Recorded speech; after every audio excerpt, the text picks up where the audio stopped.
Desapariciones misteriosas en la Revolución Mexicana. El polvo de la hacienda San Isidro nunca se asentaba del todo. Flotaba entre los arcos del corredor principal como si la tierra misma estuviera inquieta, como si el suelo guardara secretos demasiado pesados para contenerlos en silencio. Era 1914, y la revolución no era ya una noticia lejana que llegaba en boca de viajeros o en hojas de periódico arrugadas desde la capital. Era el sonido concreto y cercano de los cascos de los caballos que se escuchaba en la noche. Era el resplandor anaranjado que aparecía en el horizonte al anochecer y que no era el sol, sino algo que ardía con la rabia acumulada de décadas. Era el miedo que vivía permanentemente instalado en el estómago de todos, los que no tenían ni ejército ni apellido ilustre que los protegiera de lo que venía. Morelos en ese año era un territorio en ebullición que no admitía neutrales ni espacios intermedios. Las fuerzas de Emiliano Zapata recorrían los caminos de Tierra Roja con su bandera de tierra y libertad, desmantelando haciendas y repartiendo parcelas con una velocidad que aterrorizaba a los propietarios y llenaba de esperanza a los peones que habían trabajado esas mismas tierras durante generaciones sin poseerlas jamás, sin tener más derecho sobre ellas que el derecho del cansancio y el sudor, que no aparece en ningún título de propiedad. Al mismo tiempo, el ejército federal enviado por Victoriano Huerta intentaba aplastar el movimiento con una brutalidad que no distinguía entre combatientes y civiles, entre pueblos con armas y pueblos sin ellas, entre hombres que peleaban y mujeres que simplemente vivían en el camino equivocado. Entre los dos fuegos, los pueblos sobrevivían como podían, callando lo que sabían, fingiendo ignorancia frente a unos, lealtad frente a otros, y guardando en el pecho la única verdad que importaba en esos años de sangre y polvo, que cuando todo terminara, lo único que quedaría sería la tierra, y quienes supieran trabajarla. El calor de agosto en Morelos era de ese tipo húmedo y denso que no respeta ni la sombra ni la noche. Se pegaba a la ropa desde el amanecer y no se marchaba ni cuando el sol se ocultaba detrás del cerro del Jumil y el cielo se teñía de naranja y violeta sobre los magueyes. Los jacarandas del jardín central de la hacienda habían florecido fuera de temporada ese año, como si la naturaleza también estuviera confundida por la violencia que la rodeaba y hubiera perdido el hilo de sus propios ritmos. Los peones que quedaban trabajando los campos lo hacían con la mirada baja y el paso rápido de quien sabe que las preguntas son más peligrosas que el silencio, y que el silencio, bien mantenido, puede ser la diferencia entre llegar a casa y no llegar. Y en los corredores de la casa principal, el silencio tenía una textura nueva, más espesa que de costumbre. No era el silencio de la tranquilidad, era el silencio de algo que espera con la paciencia específica de las cosas que saben que su momento llegará. Remedios. Castillo tenía 38 años, y llevaba 20 de ellos limpiando los pisos de la hacienda San Isidro, ubicada en las faldas del estado de Morelos, a 3 horas de camino de Cuernavaca por un camino de terracería que se volvía intransitable cada temporada de lluvias, y que obligaba a los habitantes de la hacienda a depender de sí mismos con una autosuficiencia que los propietarios llamaban tradición y los peones llamaban abandono. Era una mujer pequeña, de movimientos precisos y económicos, como los de alguien que ha aprendido que la energía también es un recurso que se gasta y debe administrarse. Tenía las manos endurecidas por el jabón y el estropajo y los años de agua fría a las 4 de la mañana. Los nudillos permanentemente agrietados que Dolores le untaba con manteca de cerdo los domingos, porque eso era lo que había. Y era suficiente.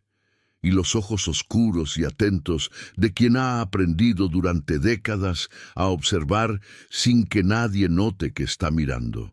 Había llegado a la hacienda a los 18 años, traída por su madre, que también había servido ahí desde joven, siguiendo ese camino invisible que no aparece en ningún mapa, pero que millones de mujeres en México han recorrido durante siglos.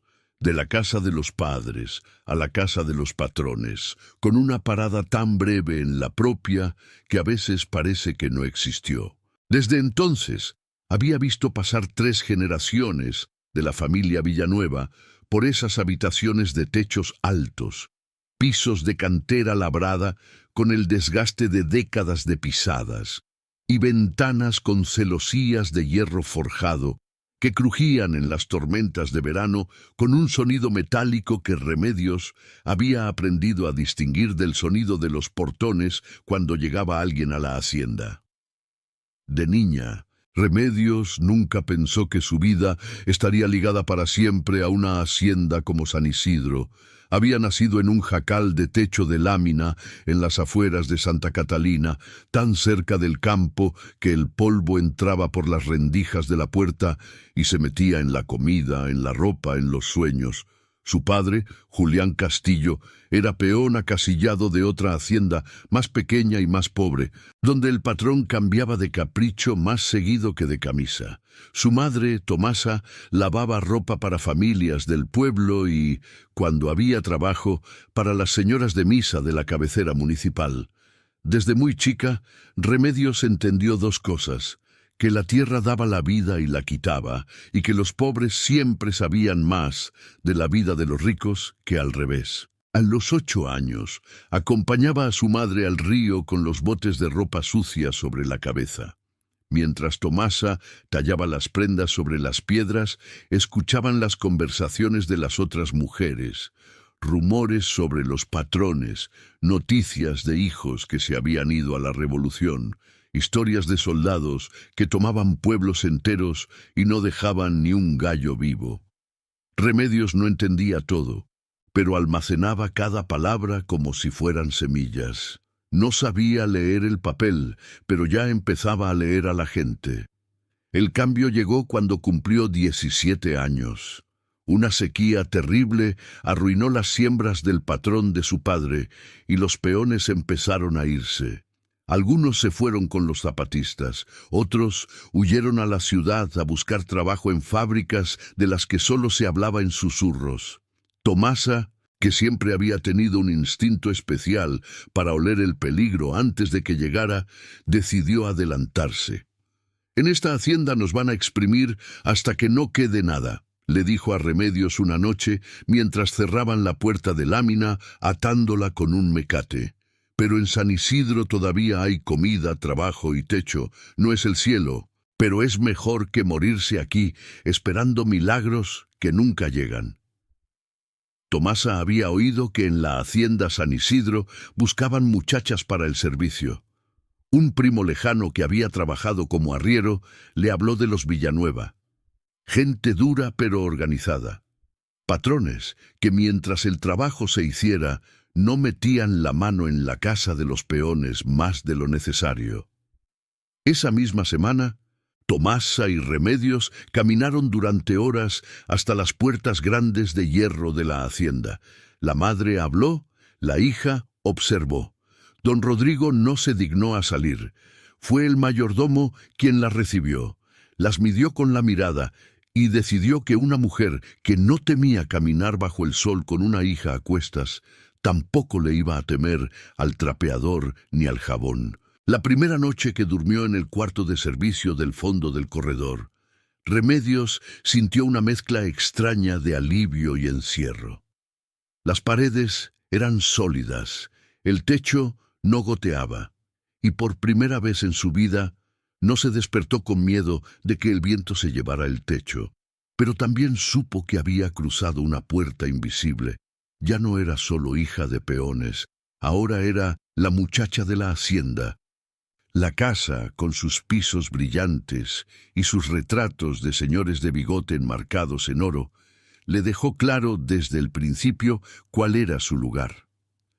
Tomasa no vivió mucho tiempo para ver en qué se convertiría la vida de su hija. Una fiebre la apagó un par de años después, en una época en la que los médicos eran un lujo y la única medicina que llegaba al pueblo eran rezos y remedios caseros.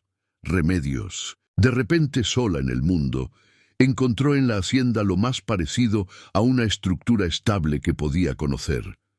Se refugió en la rutina: barrer, trapear, sacudir, escuchar.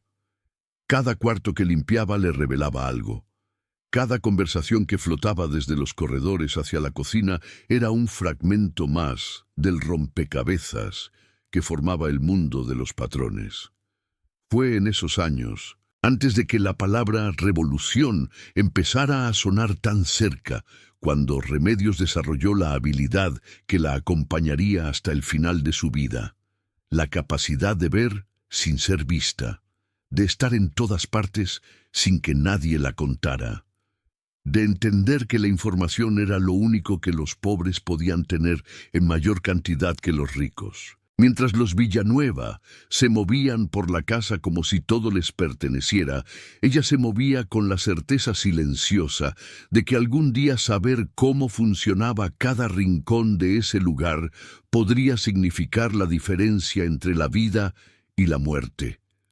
Cuando la revolución empezó a acercarse a Morelos y los rumores de haciendas quemadas y patrones colgados en las plazas llegaron a Santa Catalina, Remedios ya no era la muchacha asustada que había llegado con su madre.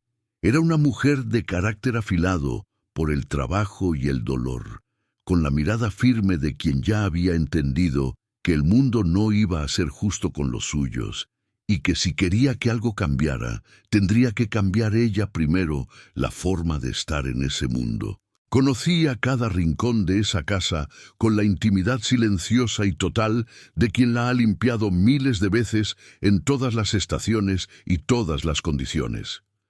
Sabía cuál de las tablas del corredor norte crujía bajo el peso de un cuerpo adulto, y en qué punto exacto del tablón comenzaba el sonido, porque había aprendido a evitarlo cuando necesitaba moverse sin despertar a nadie. Sabía que la humedad del sótano se filtraba por la pared este después de cada tormenta de agosto y dejaba una mancha en forma de media luna que reaparecía cada año en el mismo lugar, impermeable a cualquier pintura o repello.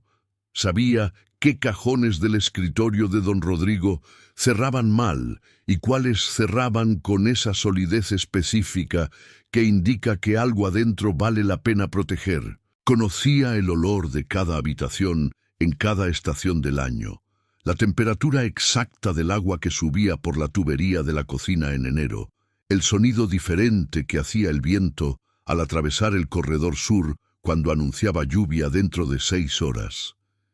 Esa clase de conocimiento no tiene nombre en el mundo de los poderosos, porque los poderosos no imaginan que pueda existir en alguien que no lo aprendió por elección, sino por necesidad. Pero existe, y a veces, en el momento preciso y en las manos correctas, es más valioso que cualquier título de propiedad, cualquier grado militar o cualquier apellido de 3 generaciones. Los Villanueva eran hacendados de la vieja guardia, de esos que habían prosperado bajo el porfiriato, con la misma naturalidad con que los magueyes crecen en el altiplano, sin esfuerzo aparente, anclados en una tierra que se sentían con el derecho de poseer simplemente porque la habían heredado de quien la había recibido, de quien la había tomado, en una cadena de posesión que nunca había incluido a quienes la trabajaban y que el mundo anterior a 1910 consideraba el orden natural de las cosas. Don Rodrigo Villanueva, el patriarca de 70 años, con bigote blanco y bastón de caoba, que gobernaba la propiedad como si los vientos de la revolución fueran una moda pasajera de la que México se cansaría pronto. Tenía 4 hijos varones, que representaban 4 maneras diferentes de ser el producto de un mundo que se acababa. Federico, el mayor, servía con las fuerzas federales desde Puebla y enviaba cartas escasas y formales que su padre leía en el estudio con la expresión impenetrable de quien aprueba una decisión, porque no tiene otra opción aceptable. Marcos, el tercero, había desaparecido en los campamentos zapatistas del sur de Morelos meses antes, para horror público de su padre y alivio secreto de los peones que lo recordaban como el más cruel de los herederos, el que no diferenciaba entre la disciplina necesaria y la crueldad innecesaria. Rafael, el cuarto, permanecía en la hacienda bebiendo en silencio el patrimonio familiar con la eficiencia discreta de los que se rinden sin decirlo en voz alta ni pedirle a nadie que los salve. Y Ernesto, el segundo, tenía 32 años, una contextura delgada de lector más que de hacendado, dedos con manchas de tinta de la pluma, y el hábito de caminar por los corredores con un libro bajo el brazo y los ojos fijos en el piso, como si el pensamiento ocupara en él el espacio que en otros ocupaba la atención al entorno. Era el que nunca había encajado del todo en el molde de los Villanueva, el que preguntaba demasiadas cosas sobre las personas que lo rodeaban, el que leía textos que su padre consideraba inconvenientes y no hacía ningún esfuerzo por ocultarlo. Era el que pasaba por la cocina al mediodía y le preguntaba a Remedios cómo estaba su hija, con la sencillez genuina de quien quiere saber la respuesta y no hace la pregunta por cortesía. El que una tarde de lluvia repentina de mayo, cuando Remedios salía al jardín a recoger la ropa tendida y el aguacero llegó de golpe, como llegan los aguaceros de Morelos, sin aviso y con toda su fuerza, le había extendido su paraguas desde la ventana del corredor sin que ella se lo pidiera. Con el gesto natural de quien no considera ese acto como generosidad, sino como simple sentido común. El que nunca había vuelto a mencionarlo porque para él no había sido un favor, sino una acción obvia que no merecía el peso de la memoria. En la escala moral de los hombres que Remedios había conocido a lo largo de sus 38 años, una escala construida no en abstracto, sino en la materia concreta de las acciones pequeñas que revelan el carácter cuando nadie está mirando, Ernesto era de los buenos. Y los buenos, en tiempos de revolución, desaparecían de maneras que nadie quería explicar con demasiado detalle. Porque explicarlo con detalle significaba asumir la responsabilidad de hacer algo al respecto. Con el tiempo, Ernesto se convirtió en una figura extraña dentro de la casa. Para los peones era el señorito que no grita, el único que a veces se acercaba a los surcos y preguntaba cosas que ningún patrón preguntaba. ¿Cuánto tardaba en salir el maíz? ¿Qué tanto rendía la tierra si la dejaban descansar?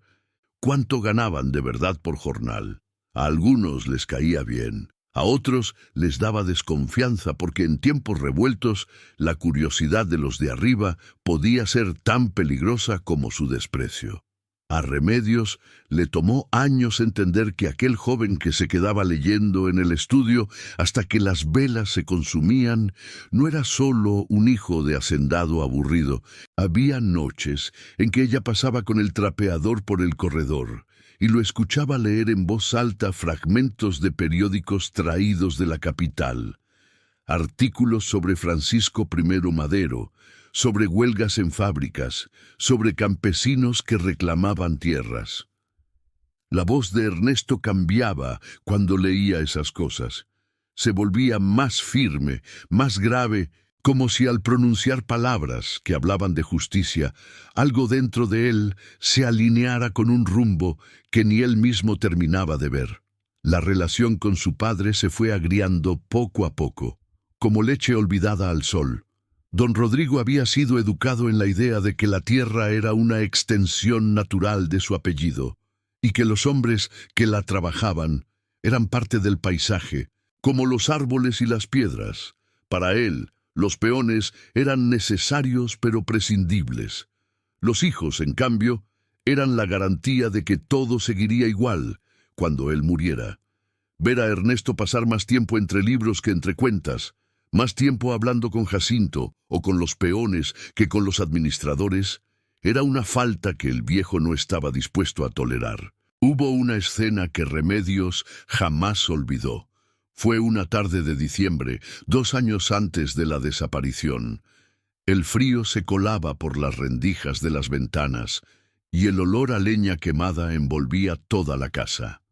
Remedios estaba lustrando la madera de la sala cuando escuchó desde el estudio el golpe seco de un puño sobre la mesa. La voz de don Rodrigo retumbó. «Ya basta, Ernesto. Te prohíbo que vuelvas a hablar con esa gente como si fueran tus iguales». Hubo un silencio denso. Y luego la voz de Ernesto, más baja pero firme. «¿Qué gente, padre? Los que han trabajado esta tierra desde antes de que usted naciera. Los que comen frijoles mientras nosotros tiramos la comida que sobra. No me hables así en mi propia casa», escupió el viejo. «Tú no entiendes cómo funciona el mundo. Esta hacienda existe porque alguien tuvo el carácter para tomar decisiones difíciles». «No, padre», respondió Ernesto, y Remedios pudo imaginar su expresión, porque la había visto otras veces. Esa mezcla de rabia contenida y tristeza. «Esta hacienda existe porque hay manos que trabajan la tierra todos los días». Lo suyo fue solo nacer con el apellido correcto. El golpe que siguió fue tan fuerte que hizo vibrar los cristales de la vitrina de la sala. Remedios se pegó a la pared, instintivamente. No vio lo que pasó, pero escuchó el sonido inconfundible de una silla arrastrándose y el jadeo de alguien levantándose del suelo. No hubo más palabras, solo pasos pesados, alejándose y luego la puerta del estudio cerrándose de golpe. A partir de ese día, el aire entre padre e hijo cambió. Los saludos se volvieron más cortos, las comidas más silenciosas. Si antes había entre ellos un desacuerdo larvado, ahora había una línea trazada con tinta indeleble. Don Rodrigo empezó a hablar más de Federico, el hijo militar, como su verdadero orgullo. Ernesto se volvió más reservado con la familia y más abierto con los de abajo. Pasaba ratos largos en los campos, hablando con Jacinto, preguntando a los peones qué sabían de Zapata, qué esperaban que pasara si las haciendas caían. Algunos lo escuchaban con respeto, otros lo miraban con recelo, pensando que podía ser una trampa. Pero hubo un detalle que se quedó grabado en la memoria de Remedios. Una tarde, mientras barría el corredor, vio a Ernesto sentado en el escalón que daba al patio, conversando con un niño de 10 años, hijo de un peón, que jugaba con un trompo de madera. El niño le preguntó: «¿Es verdad que los de traje en la capital mandan más que los de caballo aquí?» Ernesto soltó una risa breve, sin alegría. «Mandan muchos, en muchos lados», respondió. «Pero eso no quiere decir que tengan la razón». «¿Y quién tiene la razón entonces?» Ernesto miró al niño, luego miró al campo. «Tal vez la tengan quienes saben lo que cuesta ganarse el maíz de cada día». Remedios siguió barriendo. No dijo nada, pero esa frase se quedó flotando en el corredor como polvo suspendido en el aire, esperando el momento en que tendría sentido completo. Cuando semanas después encontró la carta bajo la alfombra y supo del oro y del coronel Fuentes, entendió que Ernesto había tomado partido mucho antes de que él mismo se diera cuenta. Desde hacía 3 semanas, Ernesto no había aparecido. Si estás disfrutando esta historia, suscríbete al canal y cuéntanos en los comentarios. ¿Desde qué ciudad de México nos estás viendo? Tu apoyo nos ayuda a seguir trayendo estas historias olvidadas de regreso a la vida. La versión oficial que don Rodrigo ofrecía a quien preguntara era sencilla, conveniente y perfectamente construida para no invitar más preguntas de las que él pudiera manejar. Ernesto había salido a inspeccionar los campos del norte de la propiedad una mañana de martes y no había regresado, probablemente raptado por alguna facción armada que necesitaba dinero o rehenes para negociar, dijo el viejo patriarca con la frialdad medida de quien ha procesado el golpe en privado durante días y ahora administra la narrativa pública con la misma eficiencia con que administró siempre sus negocios. Se mandaría a buscar cuando las condiciones de seguridad lo permitieran. Se ofrecería rescate si resultaba necesario. Las cosas se resolverían. La distancia entre esas palabras y la verdad era la distancia exacta que separa a un hombre que sabe lo que pasó de uno que no sabe. Y Remedios, que había pasado 20 años aprendiendo a leer las distancias en esa casa, supo desde el primer día que don Rodrigo sabía perfectamente lo que había ocurrido con su hijo. 3 días después de la desaparición, durante su rutina de limpieza del cuarto de estudio que Ernesto usaba para sus lecturas y su correspondencia, un cuarto que olía a papel viejo, a tinta y al tabaco de pipa que él nunca fumó, pero que su padre sí, y cuyos rastros habían quedado impregnados en las paredes de décadas atrás, Remedios encontró el sobre. Estaba debajo de la alfombra persa de colores granate y azul que cubría el centro de la habitación, específicamente en el extremo oculto detrás del escritorio de caoba, en ese espacio muerto y oscuro al que solo llegaba una escoba con intención deliberada y metódica. Lo que distinguía a Remedios de cualquier otra persona en esa hacienda era exactamente eso, que limpiaba los rincones que nadie más limpiaba, que movía los muebles pesados, porque la suciedad no desaparece solo porque no se ve. Un sobre de papel manila, doblado en 4, sin nombre ni dirección en el exterior. Delgado, pero con el peso específico de algo que importa. Adentro había 2 hojas escritas con la letra apretada y urgente de Ernesto. Esa letra inclinada hacia adelante y ligeramente irregular, que Remedios reconocía de los recados que él dejaba en la cocina cuando necesitaba que le llevaran café al estudio tarde en la noche. La carta estaba dirigida a un destinatario sin nombre, como si el remitente supiera que podría caer en manos equivocadas y hubiera preferido el riesgo de la ambigüedad al riesgo de comprometer a alguien específico con la sola presencia de su nombre en un papel. Lo que la carta decía fue suficiente para que Remedios entendiera, con una claridad que llegó despacio y luego de golpe, por qué Ernesto había desaparecido y por qué nadie con poder iba a buscarlo de verdad. Hablaba de un cargamento de oro, no el oro ordinario de los ahorros de una familia hacendada prudente, sino una cantidad descrita con una especificidad que hacía imposible la exageración. Lingotes almacenados en el sótano norte de la hacienda durante años, el resultado de décadas de acumulación sistemática que don Rodrigo había mantenido fuera de cualquier registro bancario formal, porque los hombres de su generación no confiaban en los bancos con el dinero que realmente importaba.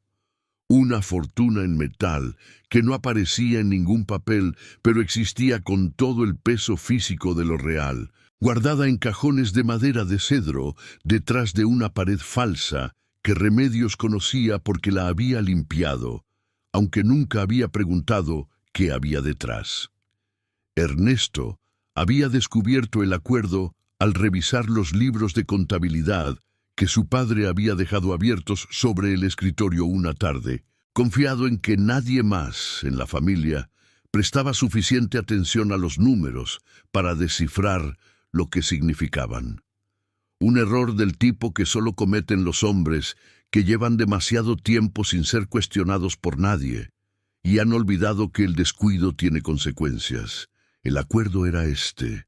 Don Rodrigo entregaría el oro al coronel Basilio Fuentes, comandante federal con operaciones en Morelos, en 3 cargamentos nocturnos programados con semanas de intervalo. A cambio, Fuentes garantizaría protección militar para la hacienda San Isidro. Mientras los zapatistas desmantelaban propiedades en toda la región, San Isidro quedaría intacta, sus tierras respetadas, su familia protegida, el sistema de privilegio que los Villanueva habían construido durante generaciones, preservado. Los 2 primeros cargamentos ya habían ocurrido, el tercero estaba programado para dentro de días. Ese oro, en manos del coronel Fuentes, financiaría operaciones militares federales contra las propias comunidades de peones y campesinos de Morelos que habían producido la riqueza que la hacienda acumulaba, contra los pueblos cuyos hijos trabajaban los campos de don Rodrigo, contra la revolución que intentaba darles la tierra que les habían negado por generaciones. Ernesto lo había descubierto. Había confrontado a su padre y había cometido el error de anunciar lo que haría, llevar la información a las fuerzas zapatistas antes de que el tercer cargamento se realizara. No debió haberlo anunciado, pero era de esos hombres que creen que la transparencia protege, que si uno dice lo que va a hacer, la persona frente a uno tendrá la decencia de responder con honestidad. Había sobreestimado a su padre y subestimado lo que un hombre es capaz de hacer cuando siente que su mundo entero está en juego. El nombre del comandante apareció una sola vez en la carta, escrito con una presión diferente en la pluma, como si la mano hubiera apretado el instrumento al plasmarlo. Coronel Basilio Fuentes. Todos en Morelos conocían ese nombre. Se pronunciaba en voz baja o no se pronunciaba. Los pueblos que habían tenido el infortunio de cruzarse con su regimiento hablaban en susurros de quemas de casas, de ejecuciones en los caminos, de hombres sacados de sus hogares en la madrugada que no volvían y cuyos nombres desaparecían de los registros con la misma velocidad con que sus cuerpos desaparecían de los caminos, como si nunca hubieran existido, como si la memoria también pudiera ser ejecutada junto con el hombre. Remedios dobló la carta.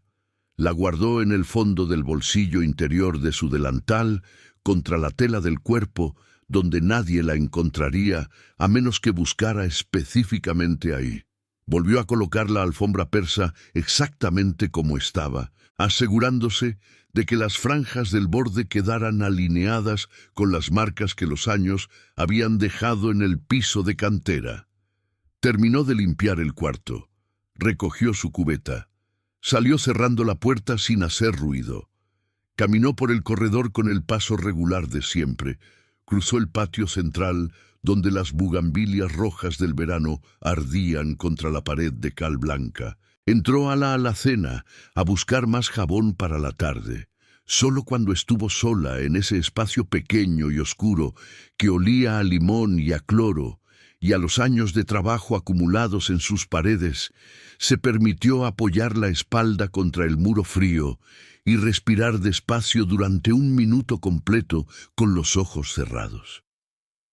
Esa noche, acostada en el catre de su habitación al fondo del corredor de servicio, con el canto incansable de los grillos llenando el silencio y el olor a tierra húmeda entrando por la ventana junto con el frío de la madrugada, escuchando a lo lejos el ladrido esporádico de un perro en el pueblo, y más lejos todavía algo que podía ser trueno o podía ser un disparo, porque en 1914 la diferencia no siempre era audible. Remedios tomó la decisión. La tomó con la misma calma con que había tomado las decisiones importantes de su vida, en silencio, sin testigos, sin dramatismo, sabiendo que una vez tomada no habría vuelta atrás, porque las personas que se permiten dudar después de decidir pierden el único recurso que tienen frente al poder, que es la certeza, y va a encontrar a Ernesto Villanueva, no porque la ley se lo exigiera, no porque alguien con poder se lo hubiera pedido, no porque fuera a recibir reconocimiento o recompensa, sino porque era lo correcto, y porque si ella no lo hacía, nadie más lo haría. y un hombre que no había hecho nada malo no merecía desaparecer solo porque los que podían salvarlo habían calculado que el costo era mayor que el beneficio. En toda hacienda hay una red invisible de personas que ven todo, sin que nadie note que miran. Son las que limpian, las que cocinan, las que lavan la ropa y cuidan los animales y acarrean el agua y preparan la comida antes del amanecer. Son las que están presentes en todos los momentos de la vida doméstica sin ser consideradas parte de esos momentos. Testigos que el poder olvida porque nunca los consideró capaces de usar lo que ven. Remedios lo sabía porque llevaba 20 años siendo parte de esa red y durante esos 20 años había aprendido a identificar a los otros, a reconocerlos por esa cualidad específica de quietud observadora que ella misma cultivaba como el instrumento más preciso y más protegido que tenía.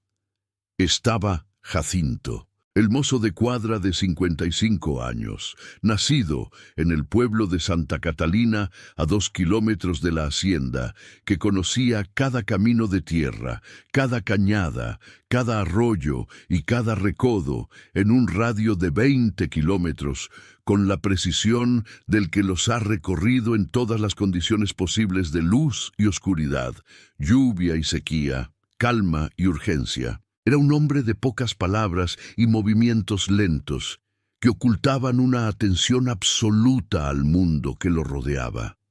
Tenía la costumbre de trabajar cerca de los establos con un silbido suave entre los dientes y los ojos semicerrados cuando los hombres importantes conversaban a su alrededor, seguros de que los sirvientes no procesan el lenguaje de los negocios, los acuerdos y los planes. Esa confianza era el regalo más valioso que los poderosos le habían dado a Jacinto sin saberlo ni quererlo. La libertad de escucharlo todo sin que nadie pensara que escuchaba. Estaba Dolores, la cocinera de 60 años, con las manos permanentemente teñidas de chile, mulato y achiote, y la sabiduría práctica de quien ha alimentado a familias enteras durante décadas sin que nadie le haya preguntado cómo lo hace, ni le haya dado las gracias con suficiente regularidad. Su cocina, con su olor a frijoles con epazote y salsa de chile que empezaba a reducirse desde las 5 de la mañana, era el único espacio de la hacienda donde el servicio doméstico hablaba con libertad completa y donde los hombres de la familia hablaban sin guardia, porque asociaban ese olor y ese calor con un ambiente sin consecuencias, un espacio de servidumbre tan total que resultaba invisible como fuente de información útil. Y estaba Petra, la lavandera de 16 años, hija de un peón de los campos del sur de la propiedad, con los brazos siempre enrojecidos por el agua del lavadero y una mirada seria que no correspondía a su edad, sino a la cantidad de cosas que había tenido que entender muy joven. Petra tenía la memoria extraordinaria de los que aprenden a retener en la cabeza lo que no pueden escribir en papel, porque nunca les enseñaron a hacerlo. Recordaba conversaciones enteras con la precisión mecánica de una transcripción, voces y tonos y pausas y silencios incluidos, sin distorsionar ni interpretar, con la fidelidad absoluta de quien no tiene el hábito del análisis, pero posee el don del archivo perfecto.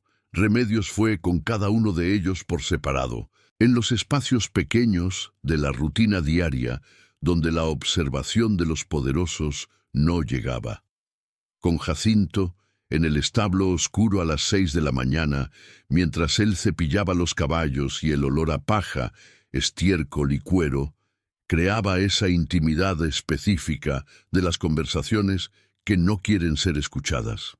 Con Dolores, en la cocina al final de la tarde, cuando todos los demás habían comido y ella limpiaba las cazuelas con el agua caliente del último hervor.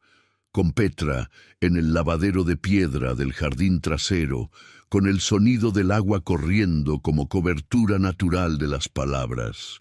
Les mostró fragmentos de la carta de Ernesto, no toda, solo los suficientes para que entendieran el contexto y pudieran conectar lo que cada uno guardaba en su memoria sin saber todavía qué importaría. Les preguntó qué habían visto, qué habían escuchado, qué habían notado en los días previos a la desaparición.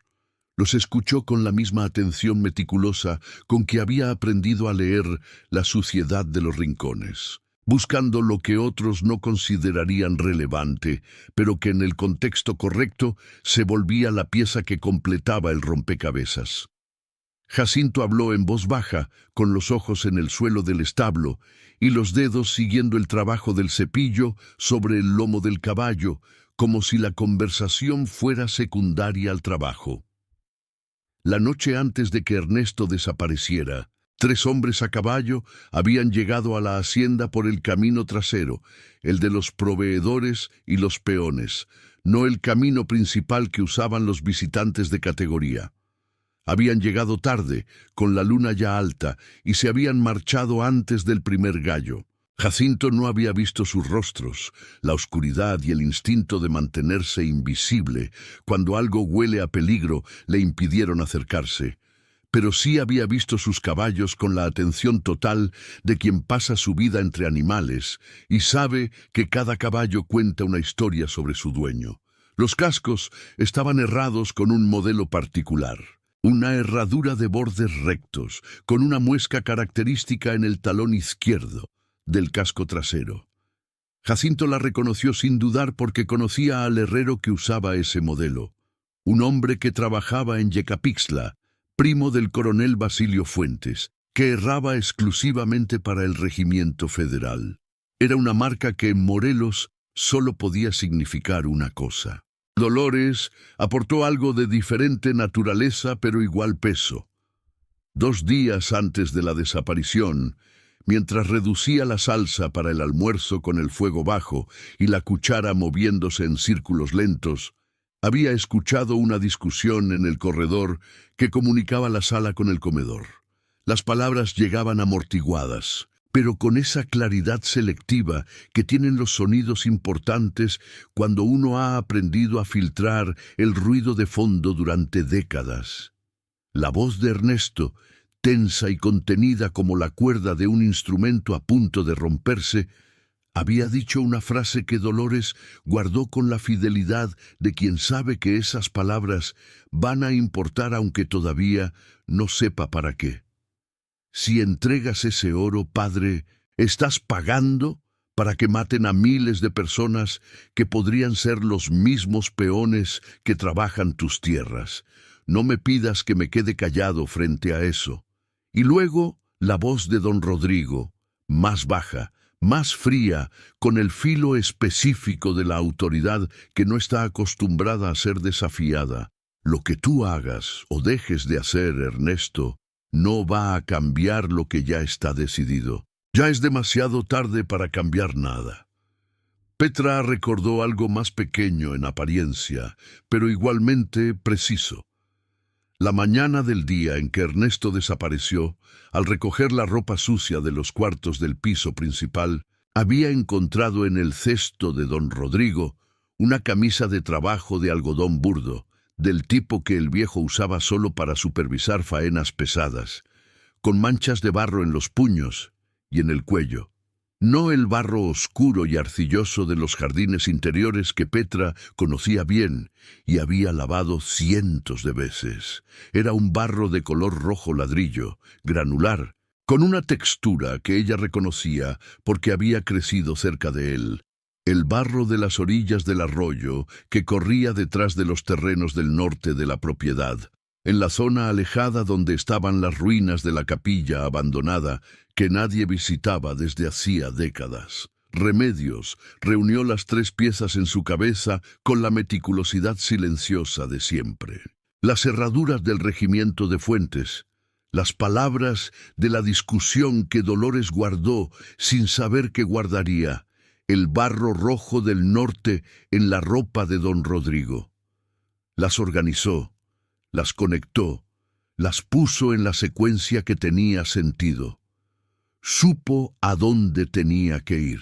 El camino a la capilla abandonada tomaba 40 minutos a pie por entre los magueyes alineados en hileras geométricas y las milpas del norte de la propiedad, cuyos tallos secos crujían en el viento caliente de agosto como huesos viejos que protestan cuando alguien los pisa.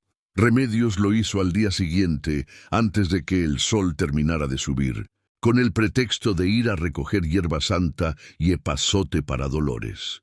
Una explicación que nadie cuestionó porque era completamente plausible y porque el hábito de años de invisibilidad protegía ahora lo que ella necesitaba hacer. Llevaba en el bolsillo del delantal la carta de Ernesto, el cuaderno donde había anotado con letra cuidadosa lo que le habían contado Jacinto, Dolores y Petra, y el cuchillo pequeño de cocina con mango de hueso que Dolores le había puesto en la mano esa mañana sin preguntas, con el gesto práctico de quien entiende que los caminos de Morelos en 1914 no eran seguros para una mujer sola. La capilla era una estructura del siglo XVIII construida en piedra volcánica gris oscuro, con el techo parcialmente derrumbado en el lado norte, donde las vigas podridas habían cedido en un temporal de 15 años atrás que nadie había considerado reparar. Las paredes originales todavía estaban en pie, cubiertas de enredaderas que habían colonizado la piedra centímetro a centímetro con la paciencia vegetativa que no necesita prisa porque el tiempo siempre está de su lado. El interior olía a tierra mojada, a guano de murciélago y a ese olor específico e indefinible que tienen los espacios cerrados donde el tiempo ha dejado de pasar de la manera normal. Remedios se detuvo en la entrada y estudió el piso antes de dar un solo paso adentro. El barro rojo estaba ahí, exactamente como Petra lo había descrito. Varias pisadas de botas de diferentes tamaños en el umbral, algunas superpuestas y recientes. Las más grandes, de suela gruesa con tacón militar, correspondían a por lo menos 3 personas. Las más pequeñas, de bota civil de cuero delgado, podían ser de Ernesto. Adentro encontró el botón de bronce entre las hojas secas, con el escudo del regimiento de Fuentes grabado, y detrás del altar de piedra, en el espacio estrecho y oscuro entre la pared posterior y su base, la mochila de cuero marrón de Ernesto con el cuaderno de notas, la fotografía desgastada de su madre y el reloj de plata con sus iniciales grabadas en la tapa, E.V. Las pertenencias de un hombre que había salido sabiendo que podría no volver, dejadas en el único lugar donde sabía que alguien que limpiaba hasta los rincones ignorados podría encontrarlas. Remedios se envolvió todo en su rebozo. Salió de la capilla, recogió unas ramas de hierba santa en el camino de regreso para sostener la apariencia del recado, y volvió a la hacienda con el paso de siempre. Esa noche, con la lámpara de aceite encendida sobre el cajón que le servía de mesita de noche, escribió una carta al padre Cipriano, el cura de Santa Catalina, con la letra laboriosa y cuidadosa de quien aprendió a escribir de adulta y trata cada palabra como algo que costó trabajo obtener. Explicaba lo que había encontrado, lo que había escuchado y lo que necesitaba del hombre que llevaba 30 años siendo el depositario de todos los secretos de la región, con la discreción inviolable de quien entiende que su función es sostener, no juzgar. El padre Cipriano llegó 3 días después, bajo el pretexto de una visita pastoral que don Rodrigo no podía rechazar sin levantar sospechas. Era un hombre de 60 años, delgado como un carrizo seco, con manos que parecían hechas de madera vieja y una mirada que había absorbido suficiente sufrimiento humano para no sorprenderse ante nada, pero tampoco para dejar de importarle lo que veía. Remedios lo interceptó en el corredor de entrada con la naturalidad de quien simplemente cruza el camino de un visitante. En el gesto de un apretón de manos respetuoso, le puso en la palma el botón de bronce y el papel con el nombre de Fuentes subrayado 2 veces. El padre cerró el puño sin cambiar nada en su postura y siguió caminando. 2 horas después, cuando se marchaba, cruzó junto a Remedios y dijo en un murmullo que cabía entre sus labios y sus dientes: «Mañana al mediodía, detrás de la sacristía». Lo que el padre Cipriano le reveló al día siguiente era esto: don Rodrigo había confesado todo. El acuerdo con Fuentes, el oro, y dónde estaba Ernesto. El campamento federal del coronel se encontraba en las cañadas del Cerro del Jumil, a 12 kilómetros al este por caminos de sierra. Fuentes tenía a Ernesto como garantía viviente mientras el tercer cargamento de oro no se entregara. Cuando se entregara, Ernesto dejaría de ser necesario. «¿Cuándo es la última entrega?», preguntó Remedios. «En 6 días. Necesito llegar a ese campamento». «Es imposible para una mujer sola», dijo el padre. «Entonces no voy sola», respondió Remedios. El padre Cipriano estableció contacto a través de redes eclesiásticas que funcionaban por debajo de todos los conflictos armados, con la discreción de lo que no pertenece a ningún bando, con el capitán Aurelio Nájera, comandante zapatista de la región sur de Morelos. Nájera era un hombre de 40 años, nacido peón en una hacienda de Guerrero, que había llegado al zapatismo por la razón más concreta del mundo: haber visto a su padre morir trabajando una tierra que nunca le pertenecería. Era conocido en los pueblos de la región por algo raro en tiempos de guerra: la reputación de un hombre de una sola palabra. La carta del padre explicaba 3 cosas: el acuerdo entre don Rodrigo y Fuentes, el oro que financiaría operaciones contra las propias fuerzas zapatistas de la región, y la ubicación de un prisionero civil inocente. No era una petición de favor, era información que el capitán Nájera necesitaba de todas formas, entregada con la claridad suficiente para que pudiera actuar. Mientras tanto, Jacinto dibujó el mapa de las cañadas del Cerro del Jumil, con la precisión de quien las ha recorrido de noche, marcando los puntos de guardia, los arroyos que era necesario vadear sin hacer ruido, y los recodos donde la vegetación era suficientemente densa para avanzar sin ser detectados. Dolores preparó provisiones para 3 días sin preguntar para qué: tortillas envueltas en trapo de manta, tasajo seco, piloncillo, agua en morral de Ixtle. Las colocó en la canasta de Remedios antes del amanecer, y cuando Remedios le puso una mano en el brazo, Dolores respondió sin levantar la vista del comal: «Tráelo de vuelta». Petra prometió que si en 3 días Remedios no regresaba, iría al maestro del pueblo y contaría todo lo que sabía. Lo dijo con la voz ligeramente temblorosa de sus 16 años, pero con los ojos completamente quietos. Al 4.º día antes del amanecer, Remedios salió con su canasta, su rebozo, el mapa guardado en el corpiño y el cuchillo en el bolsillo.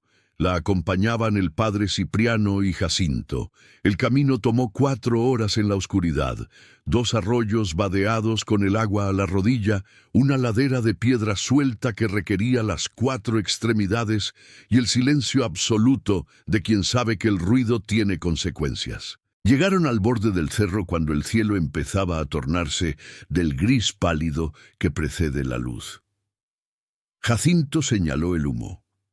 En la hondonada natural del cerro se extendía el campamento. Docenas de tiendas militares, guardias apostados en los puntos elevados, el orden inequívoco de un comandante que no tenía intención de moverse pronto. A las 7 de la mañana apareció desde el camino principal la columna del capitán Nájera, 30 hombres a caballo con carabinas y el estandarte zapatista al frente. La carta había llegado, y Nájera había actuado con la velocidad de quien tiene razones propias y suficientes para hacer lo que ya quería hacer. El campamento cayó en menos de 2 horas. El coronel Fuentes huyó hacia el norte con sus oficiales, cuando la desventaja numérica se hizo imposible de ignorar. Sus hombres se rindieron o se dispersaron con la rapidez de los ejércitos construidos sobre el miedo más que sobre la lealtad. Ernesto fue encontrado en una tienda interior. Tenía una costilla rota que había comenzado a soldar mal, la ropa hecha jirones y los ojos de quien ha medido el tiempo en unidades de hambre y silencio durante 3 semanas. Cuando vio a Remedios de pie en la entrada, con su rebozo azul y su canasta, y la expresión tranquila de quien ha llegado a hacer un trabajo y lo ha hecho, tardó un momento en hablar. «¿Fuiste tú? Fui yo y otros», dijo Remedios.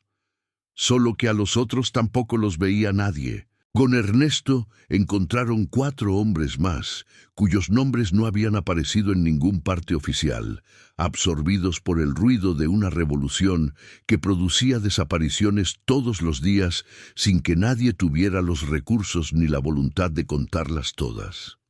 Los años posteriores a la revolución transformaron el paisaje de Morelos de maneras que ningún libro de historia pudo capturar del todo. Donde antes había alambradas que marcaban los límites de las haciendas, empezaron a levantarse cercas humildes de madera que delimitaban parcelas de ejidatarios. Los caminos por los que antes solo transitaban carruajes de patrones se llenaron de campesinos que iban y venían de las asambleas agrarias con papeles doblados dentro de sombreros sudados, sus primeros títulos de propiedad. En San Isidro, la antigua Casa Grande fue cambiando de función sin dejar de ser lo que siempre había sido, un símbolo. El salón principal, donde antes se hacían bailes a los que los peones solo podían mirar desde lejos, se convirtió en sala de reuniones de la cooperativa. Ahí se discutían rotaciones de cultivos, se aprobaban gastos, se decidía qué se vendería al mercado y qué se guardaría para tiempos difíciles. Las paredes, que antes exhibían retratos al óleo enmarcados en oro, empezaron a llenarse de actas, mapas y fotografías en blanco y negro de los nuevos dueños de la tierra. Hombres y mujeres de manos callosas que sonreían tímidos frente a la cámara. En los meses que siguieron a la caída del campamento, la hacienda San Isidro se deshizo con la inevitabilidad de las cosas que ya no pueden contenerse una vez que la verdad ha salido a la superficie. El capitán Nájera presentó la evidencia del acuerdo entre don Rodrigo y Fuentes ante el Comando Zapatista Regional. Don Rodrigo fue detenido y llevado a Cuernavaca, y las tierras de San Isidro fueron repartidas entre los peones que las habían trabajado por generaciones. Jacinto fue el primer encargado de los caminos y los establos de la Cooperativa Agraria San Isidro, administrando con autoridad callada la tierra que había querido en silencio durante toda su vida adulta. Dolores abrió una fonda en el pueblo con los ahorros de 30 años guardados en una lata de manteca bajo su catre, y su cocina se convirtió en el corazón del pueblo nuevo.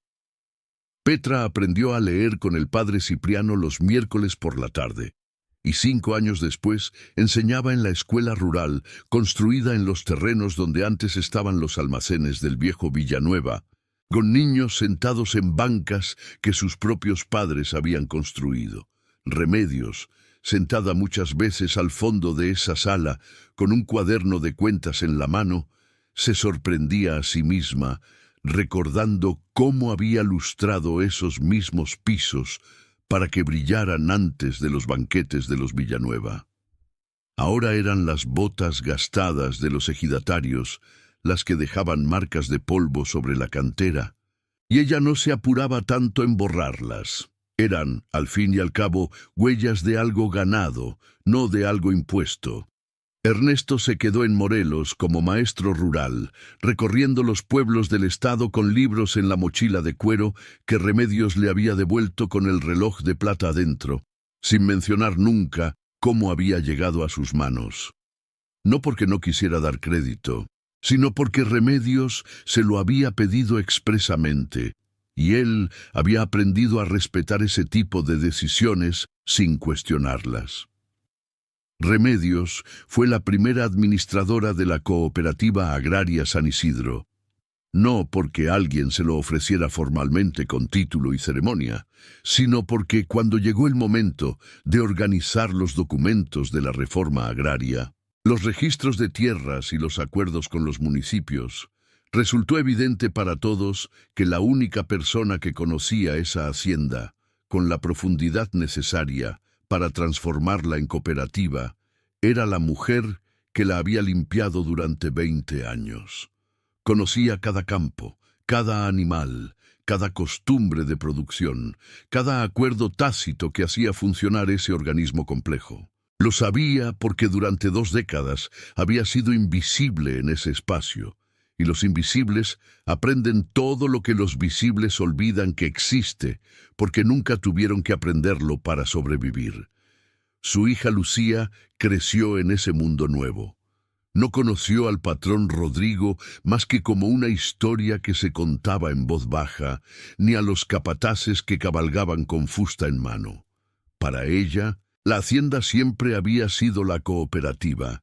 Iba a la escuela en lo que antes había sido el almacén de granos, aprendió a leer los números y las letras mucho antes de lo que su madre había podido, y se volvió, sin darse cuenta, el puente entre 2 generaciones, la de los que no habían tenido derechos y la de los que empezaban a nombrarlos. A veces, por las tardes, mientras el sol se escondía detrás del cerro y el aire se llenaba del olor a tortillas recién hechas y a humo de leña, Lucía se sentaba con Remedios en el corredor donde tantas cosas habían ocurrido. La hija con sus trenzas negras y sus ojos curiosos, la madre con el cabello ya salpicado de canas y las manos todavía fuertes, aunque marcadas por la artritis que empezaba a asomar en los dedos. ¿De verdad tú trabajabas para los Villanueva, mamá?, preguntaba la niña, como si hablara de un cuento. «De verdad», respondía Remedios, sin adornos. «Les limpié esta casa durante muchos años». ¿Y cómo era antes? Remedios miraba el patio, las paredes encaladas, las jacarandas. Era igual y era diferente, decía al fin. Las paredes eran estas, los cuartos eran estos. Pero ¿quién podía entrar y quién no? Eso sí ha cambiado.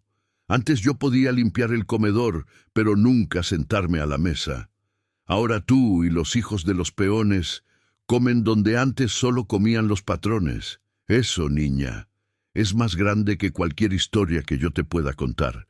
Cuando Ernesto pasaba por San Isidro en sus recorridos como maestro rural, siempre hacía una parada en la cooperativa. Entraba con la mochila de cuero al hombro, el cabello ya un poco encanecido en las sienes, y saludaba a Remedios con un respeto que descolocaba a muchos de los hombres del pueblo que no entendían por qué un hombre con estudios, hijo de hacendados, trataba como igual a la mujer que había sido empleada de servicio, pero los que conocían la historia completa sabían que sin ella, Ernesto no estaría ahí de pie.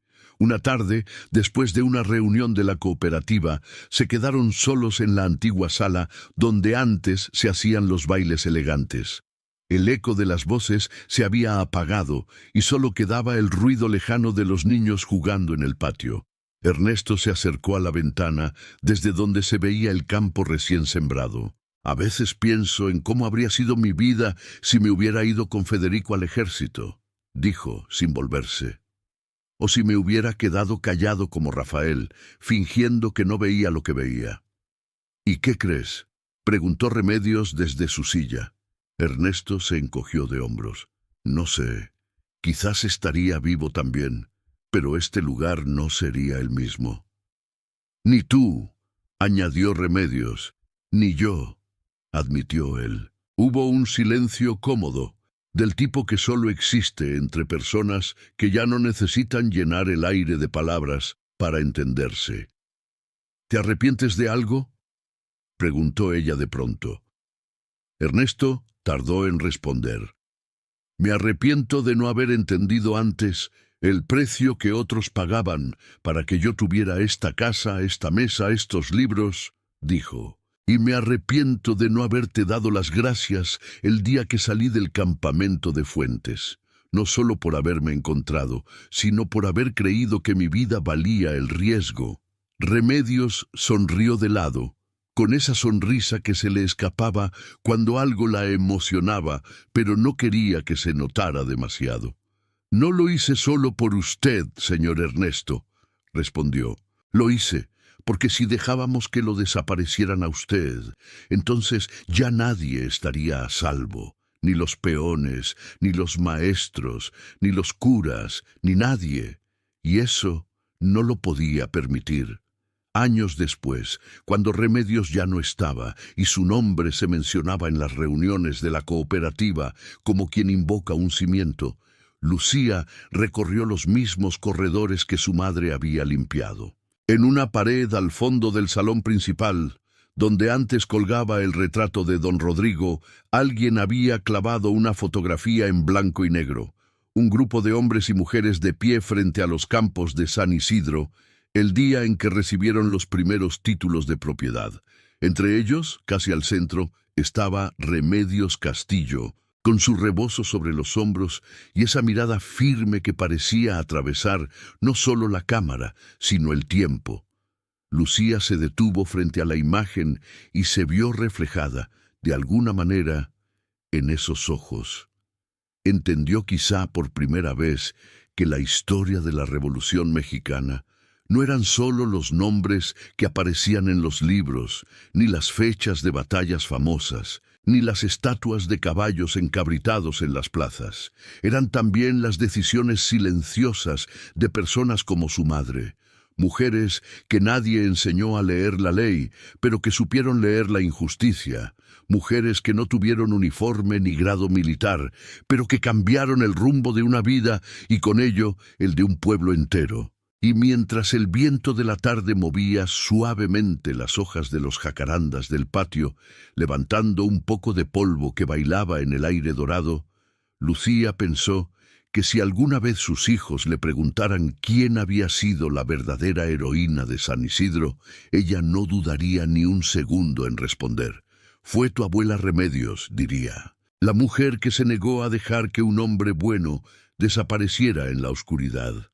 La que nos enseñó que, por más pequeños que seamos, siempre hay algo que podemos hacer contra la injusticia, aunque sea empezar por no mirar hacia otro lado.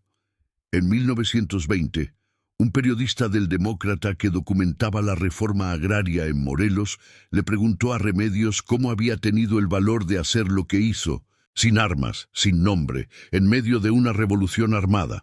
Remedios pensó durante un momento que el periodista describió después como un silencio que tenía el peso de una vida entera. No era valentía, dijo finalmente. Era que no podía no hacerlo. Y si yo no lo hacía, nadie más lo iba a hacer. Y un hombre que no había hecho nada malo no merecía desaparecer, porque los que podían salvarlo calcularon que no valía el costo. Esa frase no quedó grabada en ningún monumento. No apareció en los libros de historia llenos de generales y batallas con fechas precisas y nombres en mayúsculas.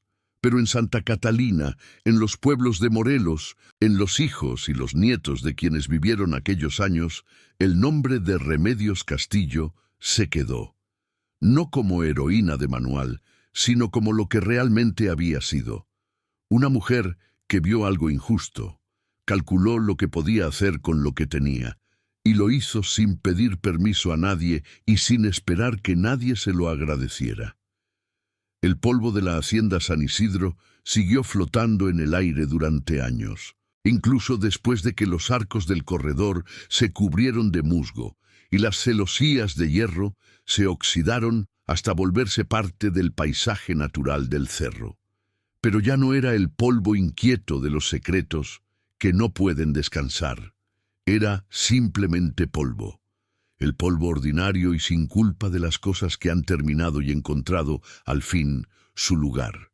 Y eso, en tiempos de revolución, era suficiente. Si esta historia te llegó al corazón, dale like, compártela con alguien que ame la historia de México. Nos vemos pronto con otra historia que el tiempo intentó enterrar.